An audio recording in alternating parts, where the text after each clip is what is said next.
Hello, hello, hello. Welcome, welcome, welcome. Good morning, good afternoon, good evening, wherever you may be.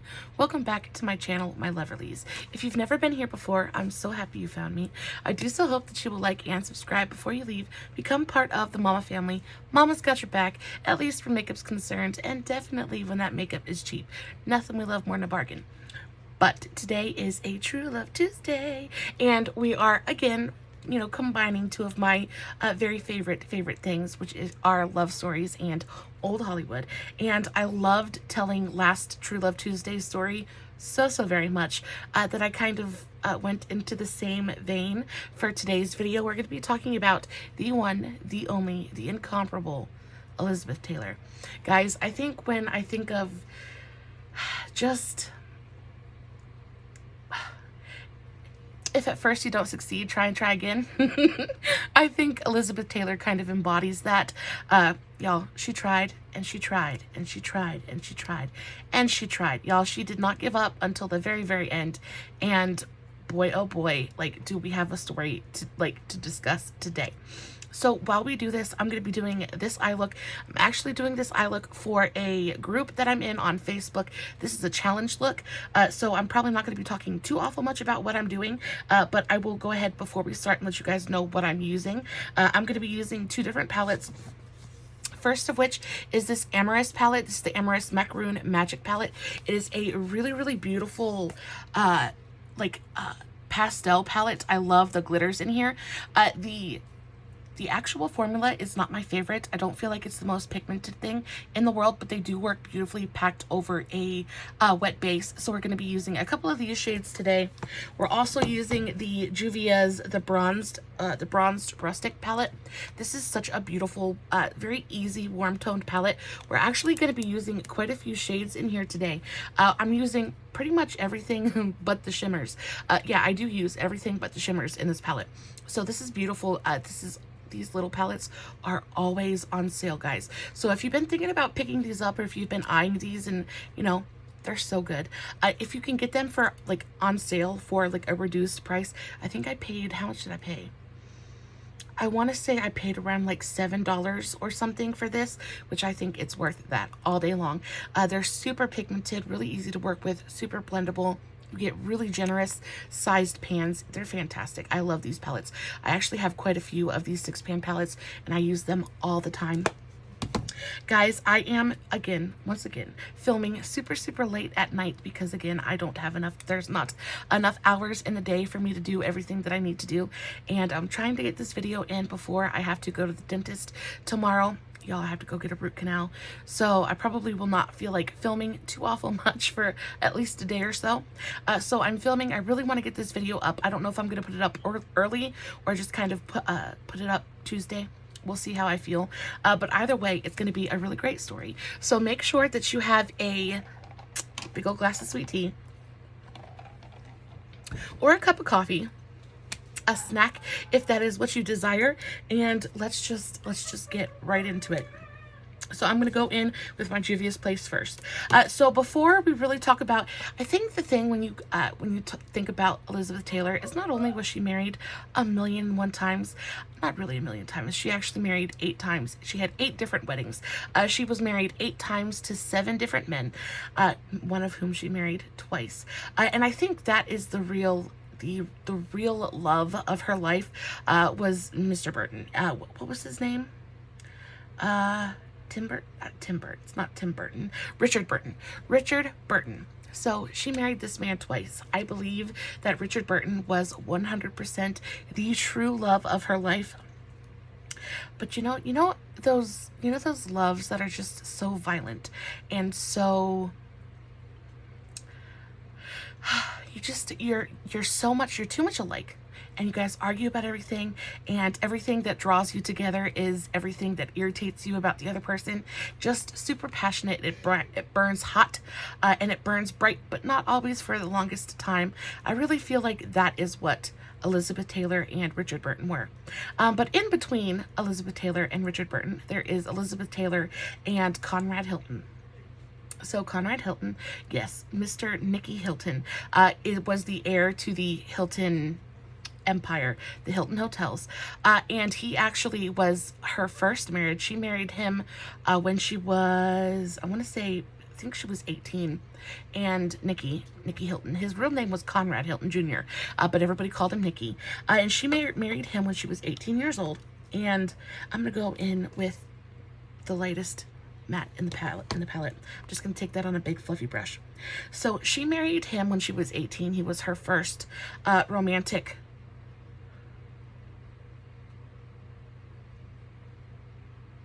he was her first romantic relationship. It didn't last very long. I think they were married from 1950 to 1951. And they had a 14-week honeymoon, y'all. They did a 14-week honeymoon. And when I tell you, y'all, that they didn't even make it through the honeymoon before stuff started to get sour, I want to show you this eye because my eye's doing that watering thing again. This is the eye look we're doing. My tears are doing that thing where they're trying to travel up, and I'm almost positive this blue is going to get washed away. So I want to show you what the eye look looks like first. Really, really beautiful. Very rainbow, but I wanted to do something just like a little bit more of a neutral rainbow. So you still get that really beautiful rainbow vibe, but it's really just brown and blue. So it's super, super wearable as well. It's basically just like a very neutral eye with a pop of blue on the inner corner, but it's still super interesting. I really enjoy this look. This is what we're doing today. So that, y'all, they didn't even get back from the honeymoon before they were like, yep, this isn't gonna work, can't do this. So they got divorced. And she said that he was very angry, he was aggressive and abusive. She just said that he was just very violent. He was just a very volatile, violent man, and she wasn't having it. She didn't want no part of it. So she divorced him. And then she met husband number 2. And his name is Michael Wilding. Michael. And falls in love with him. They end up getting married. They get married in I have my notes here. They get married in 1952 and they get divorced in 1957. So a little bit longer of a marriage. He was a British actor. And she met in England while they were filming Ivanhoe. If you haven't seen Ivanhoe, definitely should check it out. So they were filming Ivanhoe. He was her co-star, and they fell in love. Now, this is going to prove to be a pattern in the rest of her life. Oh, I have a hair somewhere, and I can't see it. Don't you just hate that? So this is going to prove to be a habit for the rest of her life. She makes a habit of falling in love with her co-stars. So they get married. Michael was 20 years older than her. This becomes another habit with her. She enjoys older men. She likes older men. I agree with her. I prefer older men as well. So they get together. I think they stay together for, you know, a little over what? So 52 to 57. So like what? 4 years, 2, 3, 4, 5, 6, 7, 4 or 5 years. He's 20 years older than Liza. And it was said that he was the calm. He was the calm to her fiery, passionate kind of craziness. So he was a very calm, cool, and collected man. Makes me think very much of me and my husband. I'm a little bit of a firecracker, and my husband, just nothing ruffles his feathers. Nothing ruffles my husband's feathers. He is calm, cool, and collected. Like, nothing phases him, and I love it so much. It grounds me. It like helps me control myself quite, you know, for the most part. So I can completely understand why she would be drawn, especially to an older, more calm, kind of been there, done that, wiser man. They stay together for a good long while, and she actually has her first children with him. So she has 2 sons with Michael, and they were born pretty closely together. And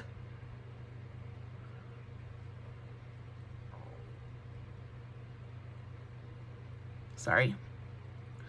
She said that he was, I'm sorry, I'm trying to read my notes so I don't get this wrong. Y'all, there's a lot of information here.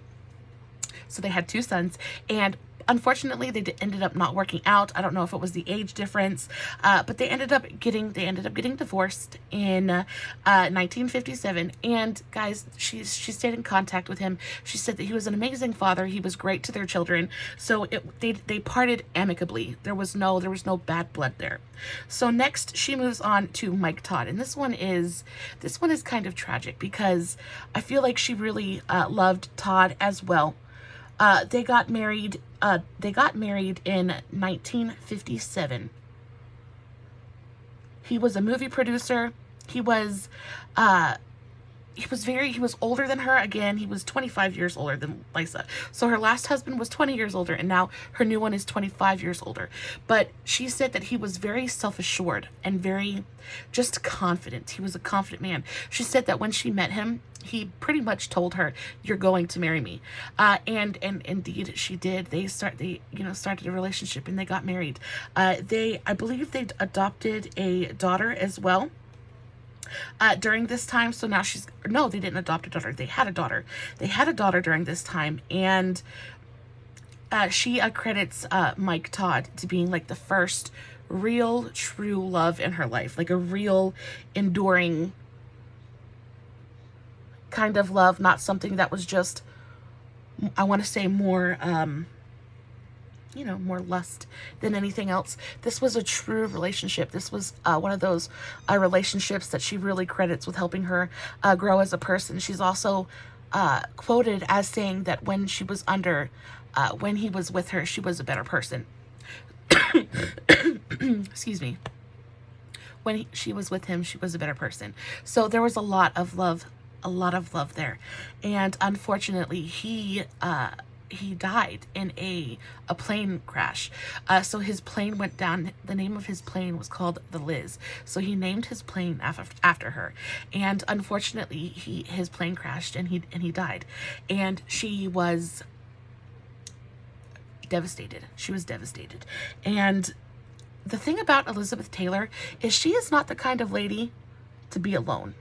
I think Elizabeth Taylor really, really needed a man in her life, and I don't know if it was for emotional support or if she just needed, some of us just need a man, and I completely understand it, but she had to have a man in her life. I don't think that she was capable of being alone, and I think that's what led to her having so many relationships, just because I think she just didn't want to be alone. So of course, her husband dies and she's grieving, and what a woman like her will do is search for a man for comfort. And she indeed does find one, and she finds him in her late husband's best friend, or one of his very good friends, and his name was Eddie Fisher. And Eddie Fisher was married at the time. He was actually married to another Hollywood starlet. Barbara, what was her last name? Barbara. Oh, okay. Debbie Reynolds. Gosh, I'm so bad with names. So he was actually married to Debbie Reynolds at the time. And they struck up a relationship out of, pain will do a lot to a person. Pain is a lot. So they, of course, got together, sharing their mutual pain from Todd's death, and they ended up getting married. They got married in 1959, and they got divorced in 1964. So 59, 60, so that's 5 years. So he was a singer. He was the friend of Todd's. And I think the reason that relationship, I'm going to do a little bit of a cut crease action now. I just took my e.l.f. Camo concealer. This is in the shade Fair Rose. And I just put a little bit on the back of my hand, and I'm going to start to cut my crease a little bit. So she caught a lot of flack for this relationship. Because again, Fisher was married, right? And then they started their affair, and as things go. So of course he left his, he left his wife for her, and not good at all. The papers and the press really, really went after her. They called her a homewrecker, and really just, they really made her life and it difficult for her to work and things like that. So they ended up, after that, getting divorced. I believe he is the one that she adopted a daughter with. Yes. I believe so. So they had adopted a daughter together, but from all of the, all of the ridicule and this and that and the other thing. And then on top of that, during the end, or towards the end of their relationship, Elizabeth was actually cast in Cleopatra. And this is where she meets Mr. Tim Burton. Why do I want to keep saying Tim Burton? Mr. Richard Burton. Mr. Richard Burton. She meets him, and guys, that's the end of that. He was really the true great love of her life, and she met him, and it was kind of like an instant thing. They met, and it was just kind of like, yep, okay. So of course they ended up cheating on their spouses with each other. And again, Mr. Burton was married as well. So again, she went from one married man to another. This was just a hard time. This was a hard time for both of their spouses. This was a hard time for Mr. Burton's wife. She actually attempted suicide during this time. And from all of the everything going on and all of the emotions, actually Elizabeth Taylor attempted suicide twice during this time, and actually once in front of Richard. So just a bad time for everybody involved, but they eventually got over it, and she stayed married to Richard Burton from 1964 to 1974. So that's 10 years. That's the longest marriage yet. And they really, this was just a chaotic time. One of the happiest in her life, but also super, super chaotic. And at the end of things, they ended up not being able to work it out and got divorced. And then not too long later, they actually got remarried, stayed married for 1 year, and divorced again. And then she moved on to John Warner. Now, John Warner was actually a politician. He is the second to last man in her life. He was a politician. She met him, and I think she saw him as more of a, I want to say more of a job, or more of like a, not a job, but I want to say maybe like a, you know how some of those women like a fix it man. She saw that she could help him. So that's what she did. She actually ended up helping him get elected as a U.S. Senator. And they moved to Washington, D.C. But Elizabeth Taylor was not the kind of woman to be a senator's wife. It's not what she wanted. So she actually ended up divorcing him out of boredom. Not that he was a bad man, but she was just bored out of her wits, being cooped up in Washington, D.C., and just wanted out. So she divorces him. And then she meets the last man in her life, by a man by the name of Larry Fortensky, I think. She meets him at rehab. During her time with Mr. Burton, she had gotten addicted to prescription pills, and that habit stayed with her for quite a while, and she ended up having to go to rehab. She meets this man, a construction worker by the name of Larry Fortensky, at the detox center, and ends up marrying him. They were married from 1991 to 1996, and she said that he was 20 years younger than her. So instead of her going for somebody her age or older, she went for somebody a little bit younger, maybe thinking she can get him young and train him better. But I really think they just get better as they age, honestly. And she said that the reason they divorced was because he just stopped respecting her. He stopped working. He stopped treating her like she was special. And she was at the point in her life where she didn't need a man around anymore if he wasn't fulfilling a purpose. So she got rid of him, and then after him she vowed that she was never gonna marry again, and she indeed did not. She did not marry another man, and until the day she died, she was like, nope, don't need you, don't want you, I've had you all, I'm done. But the one I really want to talk about, and I think the like I said, the true love of her life and the man that really had the greatest impact on her life was, again, Mr. Burton. And I kind of wanted to talk about that relationship just a little bit. So I did the cut crease, and now I'm going to go into my Macaroon Magic Palette, just with a flat packing brush, and go into this really beautiful sparkly blue shade. And I'm going to start packing that on the inner corner of my eye, and then start building a little bit of a gradient. But Burton was really, truly the love of her life. He is the one that she had both the best and worst times of her life with. So again, the first time Richard set eyes on Elizabeth was at a Hollywood pool party, and he had been invited. He was new to Hollywood and really didn't know the ropes yet, and Elizabeth had already been there for a good long while. She's already a fully established actress. She's had movie roles and been working in the industry for a while, and from the moment Richard laid eyes on her, he was completely and totally just enamored. He even wrote in his journal, he said, I saw a girl across the pool. Quotes from his journal. I saw a girl across the pool. She put her book down, took off her sunglasses, and looked at me. And right then and there, I was done. What are the exact words he said? I want to say, I want to read it to you because I thought it was just, she was dark and unyielding.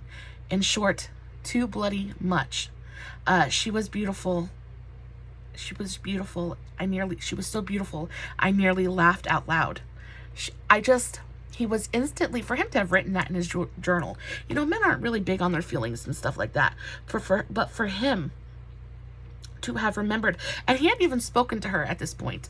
I guess he had tried to come up to her and say something, but she said at that point, he was only, I think he was young, and he seemed vulgar and cocky, and she just wasn't into it. She didn't really want anything to do with him. And then 9 years later, guys, it's funny how small the world is sometimes, because 9 years later, he was cast as, I believe, Mark Anthony in Cleopatra, where she, of course, played Cleopatra, one of her most famous movies. And, you know, this is kind of where everything really started. So on the first day on set, they weren't filming it, but the first day on set, they're trying costumes, they're getting their makeup on, they meet each other on set, and he gives her some corny, cheap pickup line, and she looks at him and laughs in his face. She shoots him down. She was like, and at this time, he is this notorious rake and womanizer. Like, he's made the rounds in Hollywood. He's been there. He's probably done her. And yeah, so she's like, I don't need it. I don't need it. I don't need a womanizer. Don't waste my time. He's okay. So the actual first day of filming, though, comes along. And, at this time, I know she likes to drink. She's always liked to drink, and I'm sure is no stranger to a good hangover. And the first day of filming, Burton shows up on set insanely hungover, guys. He's so hungover, he can't say his lines. He's sitting there on stage shaking. And she actually, she empathizes with him and comes up to him and comfort him and give him a hug. And that right there, that hug, that one act of sympathy is what started 13 years of insanity for her. At that moment, the sparks started flying. And a few days later, during their first love scene, they had this really beautiful, deep kiss, right? And the moment their lips touched, the flames ignited. They grew hotter, and they proceeded to burn for each other. Guys, when you're filming a movie, I don't know too much about it, but when you're filming a movie, you have to do take after take after take. And can you imagine each take getting hotter and steamier, and each kiss getting more intense, until the point the director actually has to call cut, and he has to break for lunch because it's getting a little intense up there. It's getting a little intense. So this is where their love story began. And actually later that day on set, he pulled Elizabeth's set chair right next to his, and she would indeed stay next to him for the next 13 years. I think it's so funny. I'm gonna go into this really beautiful kind of light orange shade right now and use that to start blending out towards my outer corner. But I think it's so crazy how such an innocent act as giving somebody a hug can have such an insane impact on, you know, on your life. So at this point, I've already mentioned, but it bears repeating. At this point, they're both married. She's married to Finch, I believe, and he is married to a woman, I don't know her name, but they start their affair. And guys, they are not quiet about this affair. They are loud. They are proud. They are in love, and passionately so, and don't try to hide it. And of course, everybody finds out about it. The media finds out about it, and instead of her deeming her this homewrecker, because, you know, everybody's seen the movie now, and everybody can see the chemistry they've had on screen. So it's very much like they wanted them to be together. So instead of her being a homewrecker this time, now they were just this insanely just amazing kind of power couple, right? And super, super influential. And so they ended up getting married. So they get married, and guys, they fight.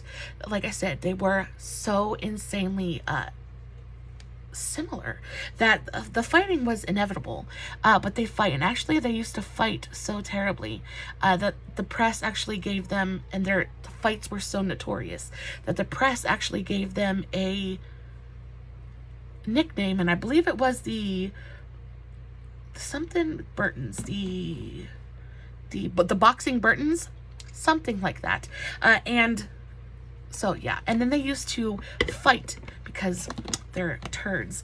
They used to fight in front of the paparazzi, just for fun. They would just fight in front of the paparazzi just for fun, which I don't know how smart that was, but they used to get intense enjoyment out of it. And guys, their love story spans across 13 years, three different continents. It's just absolutely insane. During this time, though, Elizabeth gets addicted to prescription pills, and Burton just continues to drink and drink and drink. But also during this time, y'all, they spend so much freaking money. So they're two of the highest paid actors in Hollywood, right? They've got all kinds of money in between them. It's said that Burton used a $1.25 million check as a bookmark. Could you freaking imagine? So this man, look, they lived completely extravagantly. Burton bought a plane one time for no other reason than he liked the plane. Like he had just flown him somewhere. He spent $960,000 on a jet. They had property all over the place. Richard bought Eliza some of the most like storied and talked about jewels in the freaking world. He bought her, not only did he buy her jewels, but he bought paintings. We're gonna get back to the jewels in a minute, but they own paintings from Renoir, Rembrandt. They had Monets, they had a Picasso, they had I don't know. They had a ton though. They had all kinds of really, really expensive art. They had houses all over the place. I'm going to go into this deepest shade now. I'm going to go into the orange shade now. But they had property everywhere. They were spending money left and right. They were spending money quicker than they could earn it in some cases. And of these many extravagant purchases Burton made, a couple of which were one of the absolute most valuable jewels in the freaking world. He bought a 33.19 carat diamond.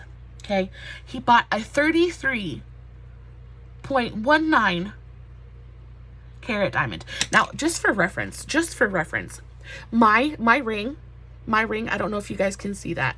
This is my pride and joy. My husband spent a very long time paying on this to buy me, okay? This is a 3-carat diamond. That's only 3 carats. Could you imagine a 33-carat diamond? Could you imagine what that would look like?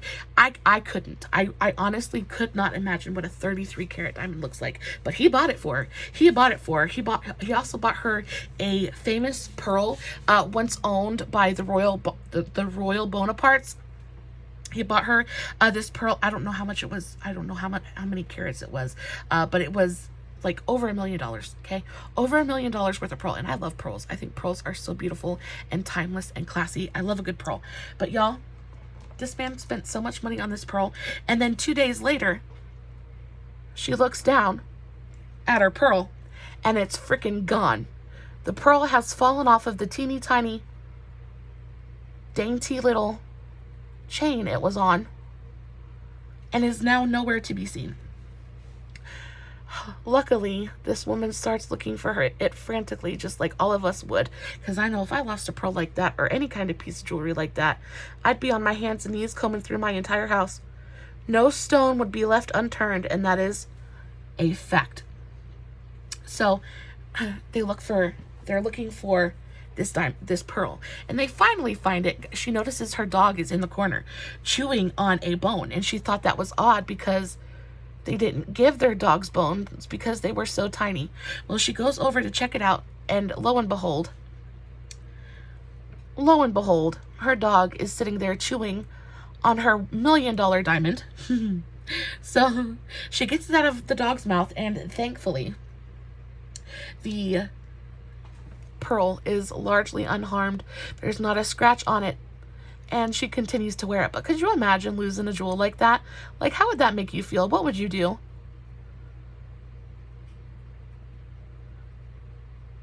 If you lost a pearl worth that much money? No.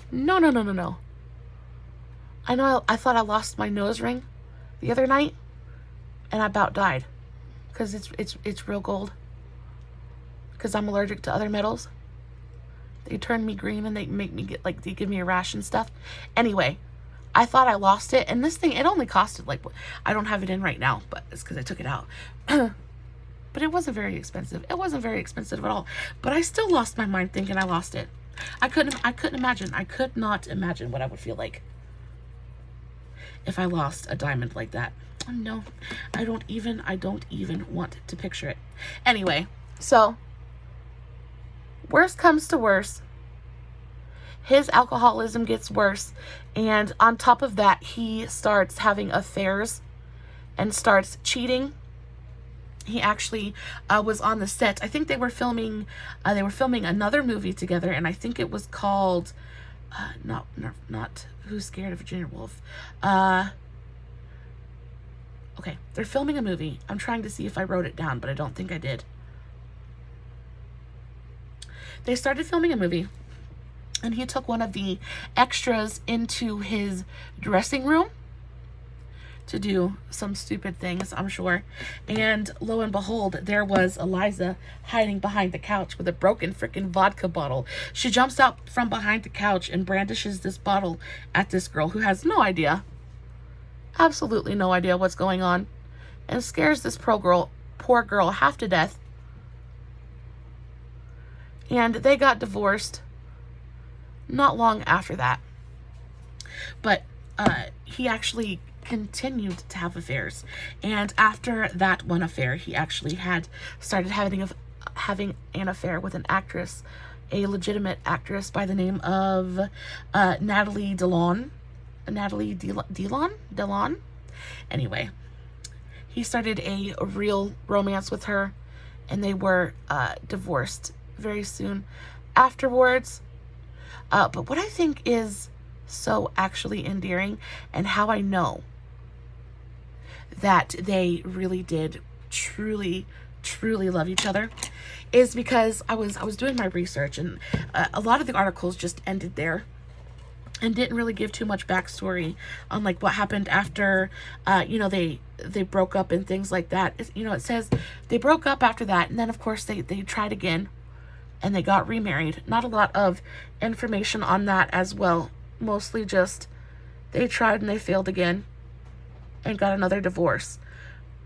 But then as I continued to read, I saw this one account of the fact that Burton actually wrote love letters to Elizabeth till the day he died.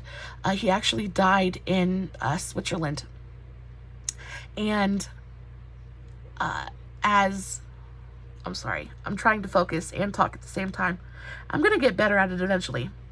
But so he died in Switzerland, and as Elizabeth was coming home from his funeral, his last letter to her arrived. And I thought that was so beautiful. That one last, I love you, you know. Could you imagine the kind of peace and closure that could have given, that would have given her?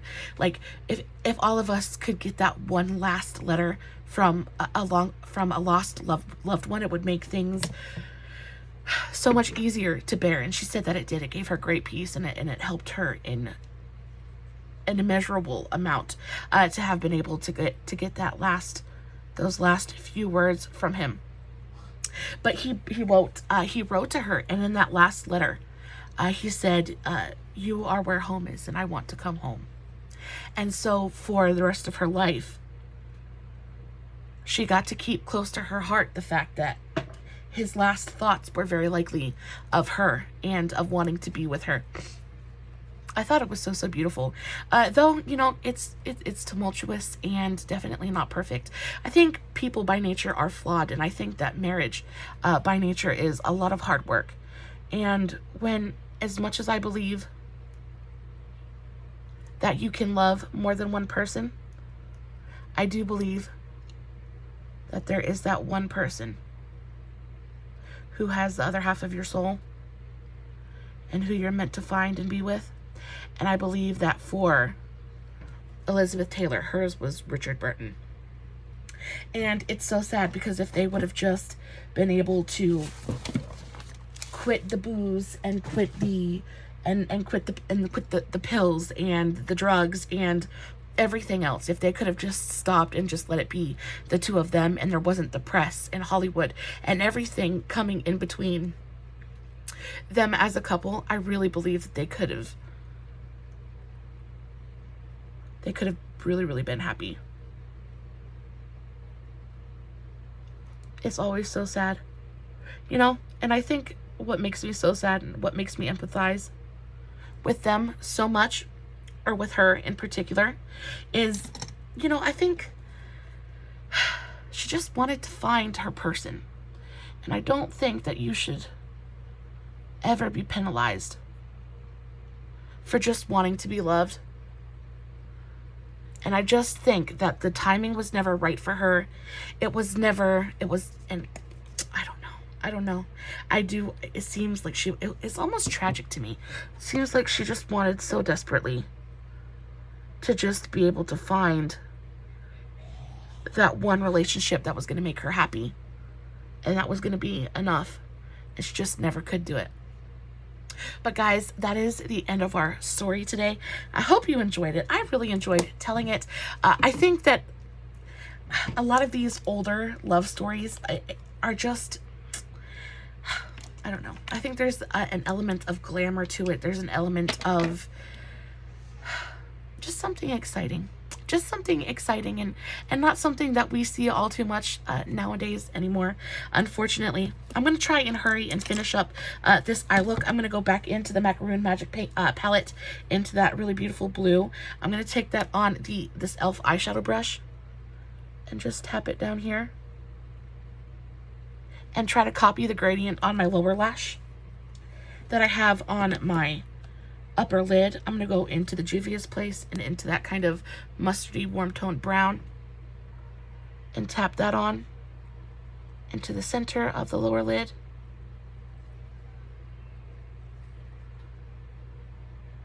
Kind of overlapping the blue just a little bit. The hardest part of this look is going to be blending the blue into this color. But if you just kind of tap back and forth, these shadows have a lot of really nice body to them. So you will be able to get them to to blend. Just give it time and have a little bit of patience, and it will do exactly what you want it to. I'm going into that really bright, bold orange now, and just kind of tapping that onto the outer corner of the lower lash line. And there it is. It's so, so pretty. I think it gives serious. I got a little bit of a mistake up there that I need to fix. I think it gives such rainbow vibes, but while being super wearable and like not too much. Because I know, you know, not rainbow looks, straight up rainbow looks probably aren't for everyone, and I can completely understand that. But this gives you that vibe. So if you wanted to celebrate Pride or anything like that, you can still give off the vibes while still being able to wear something that's pretty wearable and not going to be too much for you. And I think that the pop of blue on the inner corner is such a fun addition, and something that might be a little bit unexpected but brings a whole new element to this eye look and really wakes everything up in such a beautiful, beautiful way. Also, definitely need to add a ton of mascara. Do some nice big lashes. I picked up a couple of new lipsticks when I went to Walmart last time that I want to try out. One of them is super, super affordable. The other is pretty affordable. So the first one is this Wet n Wild lipstick. This is just the Wet n Wild Mega Shine, but this is the High Shine Brilliance lipstick, but this is Tangerine. The alarm, I think, is so, so cute. I really like the packaging. It's kind of like a riff on the Pat McGrath packaging. So this is the color. I love that. It feels like a really beautiful, glossy, comfortable formula.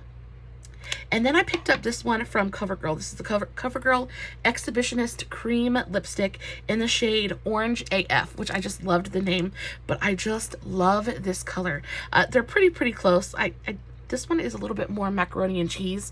This one has a little bit more of that yellow undertone, where this one is much more red. I think I'll go for the yellower one today, so let's do the Covergirl. Just because I think this one might bring out too much red, and I want to go a little bit brighter. So let's try this one.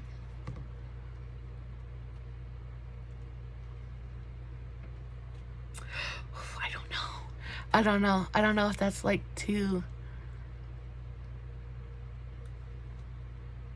I don't know if that's too literal. You know what I mean? If it's like too similar to what we've got going on the eyes. You know what I think I'll do is I'll probably end up just pairing this with like a nude glossy lip and letting the eyes shine, because as much as I love a good bold lip, I feel like when I put the orange on my lips, I feel like it just took away too much of the eye look. So we're just gonna go with a really beautiful nude glossy lip. I'm gonna finish this up. I will of course be posting all of the finished pictures over on my Instagram and my Facebook. I will have the links for both in the description box below, along with everything that I used in today's video.